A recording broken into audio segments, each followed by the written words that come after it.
आज बहुत ही प्रसन्नता और खुशी की बात है कि आरएलपी के राष्ट्रीय अध्यक्ष आदरणीय हनुमान बेनीवाल जी ने समय दिया हम लोगों से मिलने के लिए, और ख़ास तौर से जो अभी निर्णय दिल्ली के मुख्यमंत्री ने लिया है कि जाट समाज को ओबीसी आरक्षण जैसे राजस्थान में और उत्तर प्रदेश में मिल रहा है ऐसे हर जगह मिलना चाहिए, इस मुद्दे को लेके पूरी तरह से समर्थन देने का जो वादा और भरोसा दिया है अरविंद केजरीवाल जी ने, उसको लेके हनुमान बेनीवाल जी से आज मुलाकात हुई, उनसे बातचीत भी हुई और इन्होंने भी अपना समर्थन दिल्ली के विधानसभा के चुनाव में देने के लिए भरोसा दिलाया है। मैं चाहूँगा आगे की बात आप स्वयं आरएलपी के राष्ट्रीय अध्यक्ष सांसद हमारे भाई हनुमान बेनीवाल जी से करें। दिल्ली के अंदर जो चुनाव हो रहा है, आप पार्टी जिसने आम आदमी की लड़ाई लड़ी दिल्ली के अंदर, हर आदमी की सत्ता में हिस्सेदारी कैसे हो, प्रत्येक गरीब आदमी टैक्सी ड्राइवर से लेके हम झोंपड़ियों के अंदर भी देखते हैं, रोज मुझे दिल्ली में हजारों लोग मिलते हैं। हर व्यक्ति दिल्ली की आप सरकार से खुश है, लेकिन केंद्र ने आप पार्टी की सरकार होते हुए भी इनके प्रमुख नेताओं को, मुख्यमंत्री सहित संजय सिंह जी जो मेरे भाई हैं बैठे हैं, साथ ही लड़ाई लड़ते हैं। इंडिया अलायंस का मैं भी पार्ट हूँ और इंडिया अलायंस का आप पार्टी भी पार्ट है। हमेशा आप पार्टी को दबाव के तहत इन्होंने हमेशा दिल्ली के विकास को ठप किया। भारतीय जनता पार्टी का बीजेपी कभी नहीं चाहती कि नई क्षेत्रीय पार्टियां, नए लोग इस राजनीति में आ गए, और नई कांग्रेस चाहती है कि नए दल आ गए। बस उनका काम है, उनका काम कैसे निकले और उसके बाद tata bye bye. Congress BJP का यही एजेंडा रहा है दिल्ली के अंदर। चूंकि राष्ट्रीय लोकतांत्रिक पार्टी इंडिया अलायंस के अंदर पार्टनर है, एलआई है, और दिल्ली में सब लोगों की, आरएलपी के नौजवान, हमारी कोर कमेटी की यही इच्छा थी।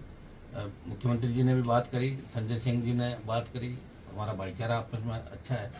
तो दिल्ली के अंदर आरएलपी के हजारों जो कार्यकर्ता राजस्थान से दिल्ली चुनाव में आप पार्टी को समर्थन देने के लिए पूरी आरएलपी पार्टी तैयार खड़ी है। मैं घोषणा भी करता हूं कि आरएलपी पार्टी बीजेपी और कांग्रेस के खिलाफ दिल्ली में आप पार्टी को समर्थन करती है। आपने यहाँ आम आदमी की लड़ाई लड़ी, गरीब आदमी की लड़ाई लड़ी, और जो निरंकुश सत्ता है दिल्ली की, जिस तरह दो व्यक्ति पूरे देश को चला रहे, उनके खिलाफ जो भी बोलता है, ईडी और सीबीआई उनके घर पहुंच जाती है, उनको जेलों में ठूंस दिया जाता है, जमानत नहीं होती लंबे समय तक, और देश जिन हालातों से गुजर रहा है उसमें निश्चित रूप से बीजेपी और कांग्रेस दोनों जिम्मेदार हैं। उन्होंने शासन किया है देश के अंदर। आप पार्टी का मेरे से बीच में अलायंस की बात भी राजस्थान के चुनाव में चली, उस समय अगर चुनाव में अलायंस हम लोगों का हो जाता तो निश्चित रूप से राजस्थान की तस्वीर बदल जाती, लेकिन वो नहीं हो पाया। उसके बाद इंडिया अलायंस के अंदर हम लोग आए, और इंडिया अलायंस के अंदर जब आरएलपी राजस्थान में आई तो कांग्रेस ने 11 का जो सपना था उनका, 3 हम एक सीट पे थे, हमारी पार्टी को थोड़ा, फिर भी हमने कांग्रेस को सपोर्ट किया।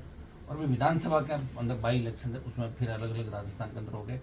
लेकिन मुझे खुशी इस बात की है कि केजरीवाल जी ने जिस तरह जाट समाज के साथ साथ अन्य समाजों को, गरीब तबके को हमेशा आरक्षण की बात करना, सबको साथ रखना, और कोई व्यक्ति दूसरे को मुख्यमंत्री नहीं बनाता। मैंने देखा है नेताओं का हमेशा कि नेता खुद ही सब कुछ चाहते हैं, लेकिन इन्होंने एक संदेश दिया कि अपने आम कार्यकर्ताओं को भी मंत्री, मुख्यमंत्री तक ले जाना, उनको पहुंचाना, और प्रधानमंत्री से लड़ना। और गृह मंत्री, आज की तारीख में गृह मंत्री और प्रधानमंत्री से कोई लड़ लिया तो उससे बड़ा लड़ाका नहीं।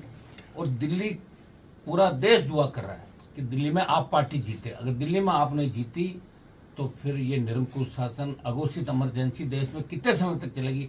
हमें तो ये भी नहीं बैठे बैठे फरमान कर दे मोदी जी कि वोट इन डालेगा कोई, क्या कर लेगा कोई, कैसे विरोध कर सकता है इनका, बताओ। और ये भी कह सकते हैं कि जो सोना है वो लोहा हो जाए, लोहा है वो सोना हो जाए, कौन बोलेगा इनको। जिस तरह नोटबंदी के अंदर इन लोगों ने किया था, ये नोटबंद कर दी, वो कर दी, तो कुछ भी हो सकता है देश के अंदर। अग्निवीर का विरोध हम लोग कर रहे हैं, आप पार्टी भी कर रही है। किसानों के लिए हम लोगों ने लड़ाई लड़ी, मैंने एनडीए के अंदर था, सत्ता छोड़ी, मंत्री पद को ठुकराया। संजय सिंह इस बात की गवाह है कि ये बॉर्डर राजस्थान दिल्ली वाला मैंने ही जाम किया, गुजरात आरक्षण आंदोलन के समय भी जाम नहीं हुआ था, और मंत्री पद को ठोकर मार के मैं सड़क पाया। आज बीजेपी के तथाकथित कई जाट नेता ये बात कह रहे हैं कि जाटों को आरक्षण केजरीवाल जी को, तो केजरीवाल जी थोड़ी देंगे, यहाँ तो आरक्षण है ही ऑलरेडी। मैं तो उनको धन्यवाद दूंगा केजरीवाल जी को कि जाट समाज की बात उन्होंने करी, प्रत्येक समाज की करी। और निश्चित रूप से जाट समाज के जो नौजवान हैं इस चुनाव के अंदर भारतीय जनता पार्टी को सबक सिखाएंगे, इनकी फूंक निकाल देंगे इस चुनाव के अंदर। मैं स्वयं भी इस चुनाव के अंदर जहाँ मेरी आवश्यकता पड़ेगी व्यक्तिगत रूप से भी आऊँगा। और मैं तमाम समाज, हम एक समाज की लड़ाई नहीं लड़ रहे हैं, हम पूरे किसान, जवान, गरीब, मजदूर, बढ़ती महंगाई और जो भी लॉ एंड ऑर्डर की व्यवस्था, उसमें हम हमेशा खुल के आम आदमी के लिए देश हित के अंदर सारे लोग बात करते हैं। बस बीजेपी ने कोई देश हित का ठेका नहीं ले लिया कि वही देशभक्त है, हम लोग नहीं है। तो इस चुनाव के अंदर इतने हो जाएगा, यहाँ चुनाव जीतते ही देश के अंदर एक नई ऊर्जा आएगी और निश्चित रूप से भारतीय जनता पार्टी को घर बिठाएंगे। और कांग्रेस पार्टी ने जिस तरह कई राज्यों के अंदर दोस्ताना निभाया, कांग्रेस ने चुनाव लड़ना ही नहीं चाहिए दिल्ली के अंदर। कांग्रेस का सामान क्या दिल्ली में बताओ, लंबे समय से हम देख रहे हैं कि खाता ही नहीं खुल रहा है। तो कांग्रेस को बड़े भाई के नाते केजरीवाल जी को समर्थन करना चाहिए। अब कितनी बड़ी बेइज्जती होगी कांग्रेस की, जगह जगह जमान जब्त होगी, जगह जगह बेइज्जती होगी।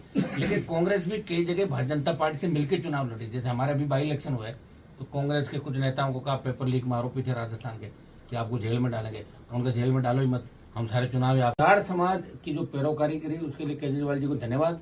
बीजेपी के जो नेता कह रहे हैं कि केजरीवाल जी को अब जाट याद कैसा है, तो आपको क्यों नहीं आए, आप कर लेते।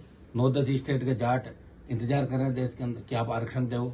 आपने तो हरियाणा के अंदर किस तरह जाटों को गोलियों से भूना, भूले नहीं है वो दिन। हम लोग किसान आंदोलन में 700 लोग मर गए, हम भूले नहीं है। हो सकता है कि हमारे समाज के किसी नेता का व्यक्तिगत स्वार्थ बीजेपी के अंदर सिद्ध हो रहा होगा। हमारे धनखड़ साहब बैठे ना उपराष्ट्रपति, तो ठेका तो ले उन्होंने जाट समाज का, वो ठीक है अपना चापलूसी करके यहाँ तक पहुंच गए। लेकिन जाट कोई धनखड़ साहब के और दूसरे तथाकथित जाट नेताओं के साथ नहीं है।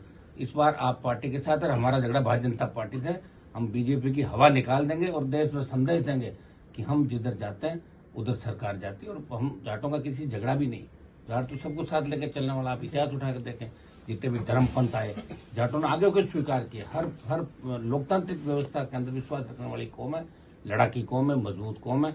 और मजबूत कौम, देखिए मैंने पार्टी राजस्थान में पहला व्यक्ति हूँ, सौभाग्य मुझे ही मिला। यहाँ आपके दिल्ली, हरियाणा, उत्तर प्रदेश, यहाँ तो हमेशा पार्टियां बनती थी, लेकिन राजस्थान के अंदर पार्टी बना के एक संदेश हमने दिया कि हम भी मजबूत हैं, हम भी आपके साथ हैं। जब आवश्यकता पड़ी देश के किसानों को, तो मंत्री पद को ठोकर मार के भाइयों के लिए सड़क पाया।